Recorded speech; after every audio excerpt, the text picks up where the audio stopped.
सौदा आपका में ऐसे बहुत से दर्शकों के सवाल आते हैं जो बाजार का फायदा तो उठाना चाहते हैं लेकिन उतार चढ़ाव से डरते हैं। ऐसे ही दर्शकों के लिए सौदा आपका में हर मंगलवार म्यूचुअल फंड पर हम चर्चा करते हैं।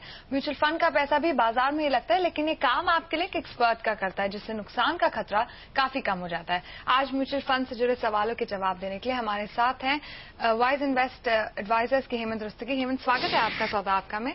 सबसे पहले अपने दर्शक का सवाल ले लेते हैं। पुणे से अमित चांदक हमारे साथ जुड़ रहे हैं।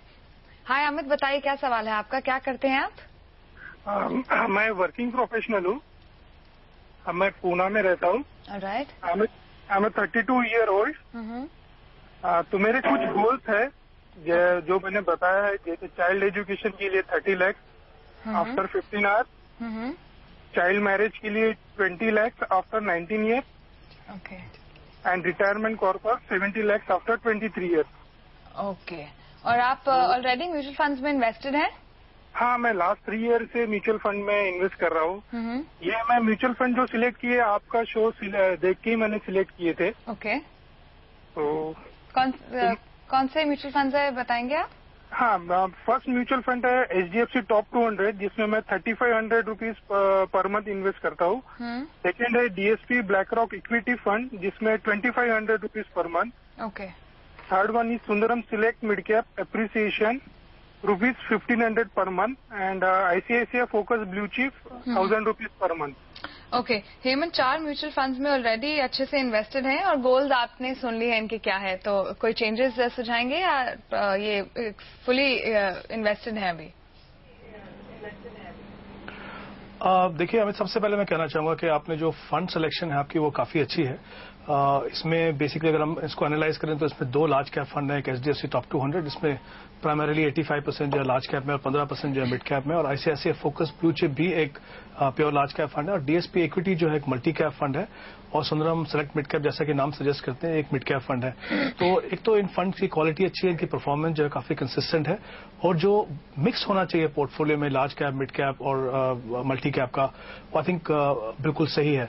आपने कहा आपके कुछ गोल्स हैं, 2 या 3 गोल डिफरेंट टाइम होराइजन के, बिल्कुल सही तरीका है इन्वेस्टमेंट शुरू करने के लिए। लेकिन एक ही चीज आपको करना, जैसे मैंने कहा, फंड आपके अच्छे हैं उसमें आप बने रहिए, उसमें आप अपनी इन्वेस्टमेंट जो है वो कंटिन्यू रखिए। लेकिन जो आपके इंडिविजुअल गोल्स हैं, मैं चाहूंगा कि आप जब भी टारगेट सेट करें ध्यान रखें कि आपने इन्फ्लेशन को वहां पे कंसीडर किया है कि नहीं। अगर आप आज की कॉस्ट पे लेके चल रहे हैं तो अगर आपका गोल मान लीजिए 15 साल दूर है आज से, तो ऑब्वियसली कॉस्ट जो है काफी बढ़ जाएगी। तो आपके जो टारगेट्स हैं उस पर जरा एक बार ध्यान रख लीजिए कि आपने इन्फ्लेशन को वहां पे कंसीडर किया है कि नहीं किया। और दूसरी इंपॉर्टेंट चीज आपके लिए ये है कि जितने भी ये फंड्स हैं सारे इक्विटी फंड्स हैं, मतलब ये जो प्राइमरीली है वो लॉन्ग टर्म की इन्वेस्टमेंट है। तो एक तो जो आपके लॉन्ग टर्म गोल्स हैं उसके लिए आप इक्विटी फंड में इन्वेस्ट कीजिए, लेकिन साथ ही आपके कुछ गोल्स ऐसे भी होंगे जो आपको शॉर्ट टर्म में अचीव करने होंगे, जैसे 1 या 2 साल या 3 से 5 साल मीडियम टर्म के जो गोल्स हैं उनके ऊपर भी आप ध्यान दीजिए, और उनके लिए जो पोर्टफोलियो बनाए वो इससे अलग बनाइए। वो इसलिए इंपॉर्टेंट है क्योंकि वहां पे कैपिटल प्रोटेक्शन करना बहुत जरूरी है, और क्योंकि समय बहुत कम रहता है और लिक्विडिटी बहुत इंपॉर्टेंट है, तो वहां का जो पोर्टफोलियो है वो आपका डेट या डेट रिलेटेड प्रोडक्ट्स होने चाहिए तो आप कुछ ट्रेडिशनल ऑप्शन देख सकते हैं, या म्यूचुअल फंड्स के ultra short term debt fund, इस तरह के ऑप्शंस में, या जो डेट ओरिएंटेड हाइब्रिड फंड्स हैं उन फंड्स में लगाइए शॉर्ट टर्म के लिए। वो इसलिए इंपॉर्टेंट है क्योंकि आप जब लॉन्ग टर्म के लिए इन्वेस्ट करते हैं और अगर आपको कुछ जरूरत पड़े पैसे की 1 या 2 या 3 साल के बाद, तो ऐसा नहीं हो कि आप ये जो लॉन्ग टर्म का जो इन्वेस्टमेंट प्रोसेस है उसको डिस्टर्ब करें। तो जो आपके शॉर्ट टर्म और मीडियम टर्म के गोल्स हैं वहां पे भी उतना ही ध्यान दीजिए और उसके लिए अलग से पोर्टफोलियो बनाइए। इस तरह से अगर आप जो आपका टाइम होराइजन है उसको अगर आप पूरे तरीके से आप इन्वेस्ट करते रहेंगे तो बड़े से बड़ा गोल भी एक छोटे कंट्रीब्यूशन से आप अचीव कर सकते हैं, क्योंकि यहाँ पे एक तो पावर ऑफ कंपाउंडिंग का फायदा होता है, दूसरा इक्विटी जैसी एसेट क्लास है उसका सही मायने में फायदा तभी होता है जब आप लॉन्ग टर्म के लिए इन्वेस्ट करते हैं। ओके, तो लंबी और कम अवधि की जरूरत का अलग अलग आपको अंदाजा लगाकर उस हिसाब से निवेश करना चाहिए ताकि आपको सही वक्त पे आपकी कमाई के पैसे मिल जाएं। और अगले दर्शक का सवाल लेते हैं। अब दिनेश हमारे साथ जुड़ रहे हैं। दिनेश जी बताइए क्या है आपका सवाल? हाँ सर, मेरा सवाल ये था कि मैंने 4000 रुपीज पर मंथ तो HDFC टॉप 200 में निवेश करता हूँ सर। ओके। और 2000 रुपए निवेश करता हूँ रिलायंस गोल्ड सेविंग फंड में, 1000 रुपए इन्वेस्ट करता हूँ मैं रिलायंस माई गोल्ड प्लान में, 1000 Birla sun life mid cap plan में, और सर 3000 करता हूँ Religare mid cap fund plan में। ओके सर, मेरे गोल्स ये हैं कि मेरी बेटी है 3 साल की, मेरा बेटा है 2 साल का, तो मेरे को 25 साल बाद लगभग 1 करोड़ रुपए की आवश्यकता होगी और अभी मैं 10,000 और इन्वेस्ट कर सकता हूँ। तो सर मैं ये जानना चाहता हूँ कि क्या ये मेरे 100 म्यूचुअल फंड जो भी इन्वेस्ट कर रहा हूँ ठीक है, और दूसरा क्या ये मेरे इतने अमाउंट में मेरे गोल अचीव हो पाएंगे या नहीं हो पाएंगे? ओके, आपने जो डिटेल्स हमें दी थी उसमें आपके रेलिगेयर का जो फंड आपने बताया वो शामिल नहीं था, तो इसको भी जोड़ते हुए हेमंत आप अब इनके गोल्स का हिसाब अगर लगाएं, क्या इनका टारगेट अचीव होता हुआ दिख रहा है और 10,000 रुपए और जोड़ने के लिए तैयार हैं, तो अब कौन से फंड्स हैं जिनमें इनको निवेश करना चाहिए? देखिए, सबसे पहले दिनेश मैं कहना चाहूंगा कि जैसा मैंने पहले कहा कि जो आपके गोल्स हैं अगर वो लॉन्ग टर्म गोल्स हैं तो बहुत जरूरी है कि आप ऐसी एसेट क्लास में इन्वेस्ट करें जहां पे आपको जो रियल रेट ऑफ रिटर्न है, यानी जो रिटर्न माइनस इन्फ्लेशन है, वो आपके फेवर में होना चाहिए, पॉजिटिव होना चाहिए। तो उसके लिए बहुत जरूरी है कि आप ऐसा एक पोर्टफोलियो बनाएं जो उस एसेट क्लास में इन्वेस्ट करें जहां पे ये आप अचीव कर सकें। तो वो है इक्विटी, और दूसरा कुछ हिस्सा जो है पोर्टफोलियो का गोल्ड में हो सकता है, क्योंकि गोल्ड जो है हमेशा ही एक इन्फ्लेशन के अगेंस्ट हेज माना गया। इनफैक्ट अगर हम पिछले 7-8 साल की परफॉर्मेंस देखें गोल्ड की, तो उसका रोल इनफैक्ट हेजिंग से ज्यादा ही रहा है। तो इस तरह का जो मिक्स अगर आप बनाएं पोर्टफोलियो में, तो आप डेफिनेटली अपने गोल जो है अचीव कर सकते हैं।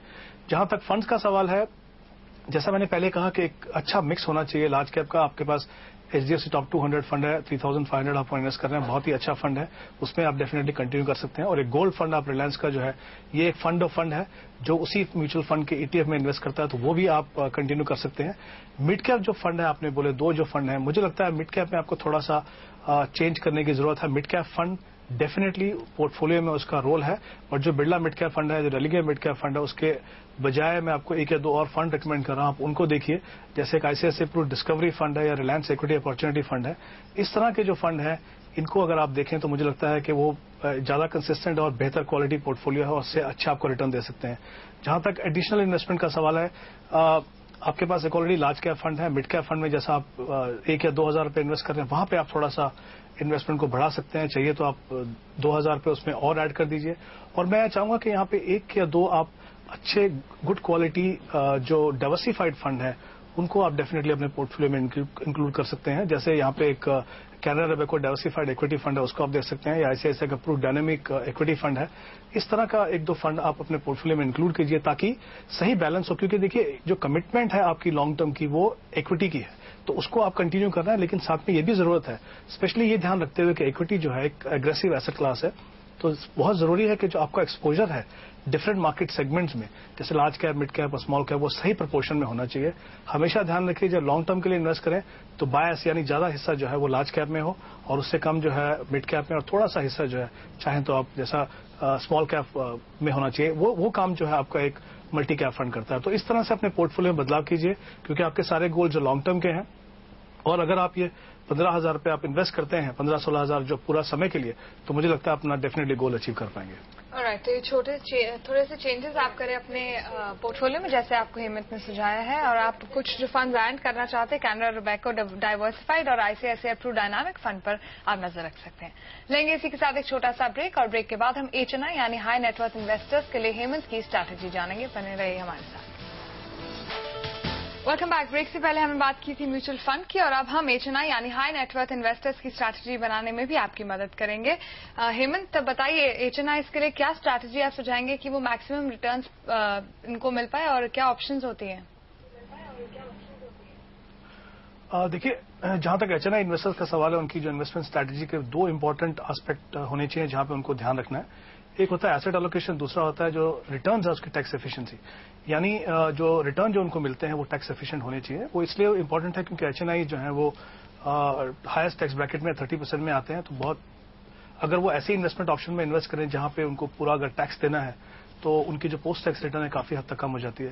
तो अगर हम यहाँ पे शुरुआत करें टैक्स एफिशिएंसी से, ये ज्यादा इंपॉर्टेंट है डेट या डेट रिलेटेड ऑप्शन में। डेट पोर्टफोलियो जो है उनका, उस पर बहुत ज्यादा यहाँ पे ध्यान रखने की जरूरत है, क्योंकि जैसा इक्विटी का जहां तक सवाल है, जैसा हम जानते हैं, चाहे आप स्टॉक में इन्वेस्ट करें या इक्विटी म्यूचुअल फंड में इन्वेस्ट करें, जो भी कैपिटल गेन आप बनाते हैं 1 साल के बाद वो टैक्स फ्री होता है, और इक्विटी म्यूचुअल फंड में जो भी डिविडेंड आपको मिलता है वो टैक्स फ्री होता है। जैसा मैंने कहा, डेट पोर्टफोलियो में टैक्स एफिशिएंसी बहुत इंपॉर्टेंट है। यहां पे देखा गया है कि ज्यादातर क्योंकि जो ट्रेडिशनल ऑप्शंस हैं जैसे बॉन्ड हैं या डिबेंचर्स हैं या डिपॉजिट्स हैं, यहां पे इन्वेस्टर्स का स्पेशली एचएनआईज का काफी बार देखा गया कि रुझान वहां पे ज्यादा रहता है। इसलिए रहता है क्योंकि वहां पे गारंटीड रिटर्न मिलती है। लेकिन बहुत इंपॉर्टेंट है ध्यान रखना कि अगर आप वहां से 10% भी अगर आपको रिटर्न मिल रहा है एनुअलाइज, और अगर 30% आप टैक्स दे रहे हैं तो आपका पोस्ट टैक्स रिटर्न जो है वो सिर्फ 7% मिल रहा है। इसके सामने अगर वो डेट म्यूचुअल फंड्स को देखें, और डेट म्यूचुअल फंड में काफी सारे ऑप्शंस हैं। यहाँ पे अगर शॉर्ट टर्म में इन्वेस्ट करना है तो आपके पास अल्ट्रा शॉर्ट टर्म है, 1 साल के लिए इन्वेस्ट करना है तो आपके पास शॉर्ट टर्म फंड्स हैं, 1 से 2 या 3 साल के लिए इन्वेस्ट करना है तो आपके पास वहां पे डायनेमिक या फ्लेक्सिब बॉन्ड फंड, जो करंट मार्केट सिचुएशन में स्पेशली जब इंटरेस्ट रेट यहां से नीचे जाने की उम्मीद है over a period of time, तो वहां पे आपको अच्छी रिटर्न मिल सकती है। तो यही अगर हम कंपेयर करें, 10% अगर यहाँ पे इनको रिटर्न मिले 1 साल के बाद, तो 10% कैपिटल गेन देना आपको irrespective of your tax slab, तो आपको पोस्ट टैक्स रिटर्न हो गया 9%। और हमारे देश में क्योंकि इन्फ्लेशन जो ज्यादा रहता है, तो अगर आप इंडेक्सेशन क्लेम करें तो मान लीजिए 10% रिटर्न है, 8% इन्फ्लेशन है, तो 2% जो रिटर्न है वहां पे सिर्फ आपको 20% टैक्स देना है, यानी 0.40। तो आपका पोस्ट टैक्स रिटर्न जो है वो 9.6 तक जा सकता है। उसको अगर हम कंपेयर करें 7% ट्रेडिशनल ऑप्शन में, तो एक तो यहां पे देखने की जरूरत है। दूसरा मैं चाहूंगा कि एचएनआई इन्वेस्टर्स जो है डेट पोर्टफोलियो के लिए थोड़ा इंतजार करें, क्योंकि वहां पे जो टैक्स फ्री इंफ्रास्ट्रक्चर बॉन्ड है वो अभी आने वाले हैं। जैसे पिछले साल करीब 30,000 करोड़ की मोबिलाइजेशन हुई थी, इस साल बजट में करीब 60,000 की गवर्नमेंट ने बजट में अप्रूवल दी है। और ये जो स्टेट रन ऑर्गेनाइजेशन हैं, इंस्टीट्यूशंस हैं जैसे एनएचआई, आरईसी, ये बॉन्ड इशू करते हैं। ये 10 से 15 साल के बॉन्ड होते हैं, और ऐसे बहुत कम ऑप्शन है जहां पे इतने लंबे समय के लिए आपको टैक्स फ्री रिटर्न मिले। और टैक्स फ्री इसलिए इंपॉर्टेंट है, जैसा मैंने कहा, क्योंकि हाईएस्ट टैक्स स्लैब में है। तो मुझे लगता है इन टैक्स फ्री बॉन्ड्स को अपने पोर्टफोलियो का हिस्सा बनाएं। और एसेट एलोकेशन इसलिए इंपॉर्टेंट है क्योंकि जब पोर्टफोलियो साइज बड़ा रहता है तो हमको टेम्पटेशन रहती है। अगर इक्विटी मार्केट अच्छा कर रहा है तो हम कोशिश करते हैं कि चलिए जितना रिटर्न हम मैक्सिमम कमा सकें कमा लें, या जब मार्केट नीचे है तो हम कोशिश करते हैं कि पूरा का पूरा डेट में डाल दें।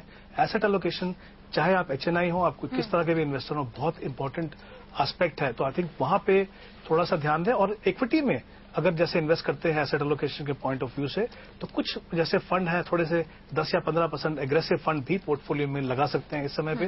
जैसे या तो सेक्टर फंड है, थीमेटिक फंड है, तो पूरा डाइवर्सिफाइड पोर्टफोलियो ना बनाए। और मेरा यह मानना है कि किसी भी समय 10 से 15% तक पोर्टफोलियो का गोल्ड में होना बहुत जरूरी है, इररिस्पेक्टिव ऑफ मार्केट कंडीशन। शुक्रिया हेमंत आज हमारे साथ जुड़ने के लिए और ये सारी चर्चा हमारे साथ करने के लिए। और इसके साथ ही सौदा आपका में फिलहाल हमें दीजिए इजाजत। ब्रेक के बाद लेकर आएंगे आपके लिए कमोडिटी राउंड अप। नमस्कार।